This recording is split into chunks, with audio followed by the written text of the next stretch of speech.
अम्मी रोटी पकाना सीखो, आगे काम आएगी। मैं अम्मी आगे रोटी नहीं अमाल काम आने हैं, तुसी बस भाने जो रोटियां चू ही ना निकले हो।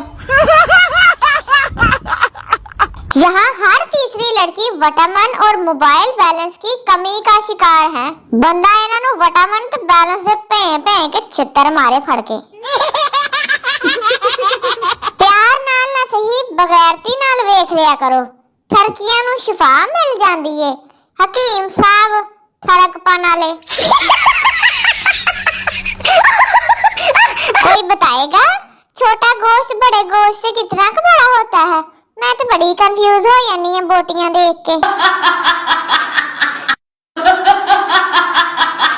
वो भी क्या दिन थे जब कीड़ा सिर्फ लोगों के दांतों में होता था, हुण तो जगह जगह तुरया फिरदा वा।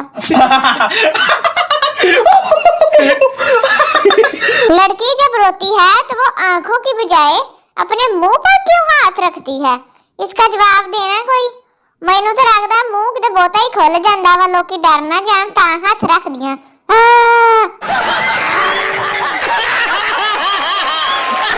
ये डोरे कहाँ से मिलते हैं? मैंने किसी पे डालने हैं, दस दो किथा किथा मिल गया। आपके घर अम्मी की जुबान में मोबाइल को किस लकब से पुकारा जाता है? साढ़े घर ते ही कहंदे आ छित्तर अपना पासे रख ला।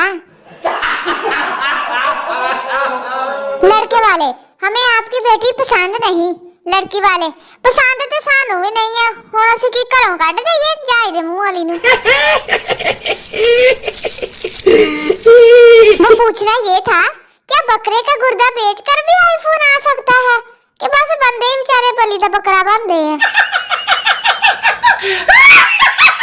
लड़कियों की पोस्ट पे लड़के ऐसे जाकर सलाम करते हैं जैसे दाता दरबार पर आए हों।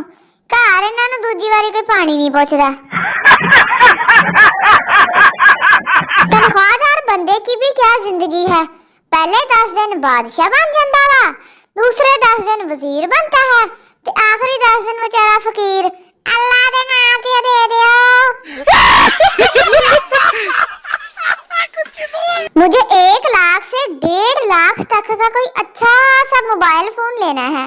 बस आप लोग मुझे मशवरा दे कि इन्ने पैसे आने कित्थों आ? कोई बैंक मुंह लुट लवां ते काम बन जाऊगा। आज की जनरेशन में भाई ब्रो हो गया, चाचा चाचू हो गया, बहन सीस हो गई, शोहर हबी हो गया।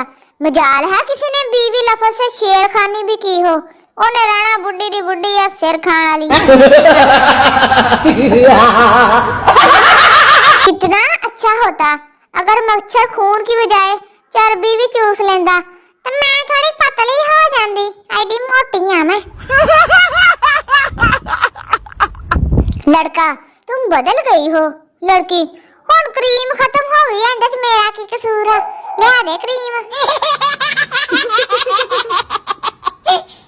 इश्क जब उल्टा लटकता है तो बस एक ही आवाज आती है, चाचा अल्लाह दी कसम है तेरी कुड़ी भी मैसेज करदी सी ते रोज मेरे को नखत्ती लोड करवांदी सी।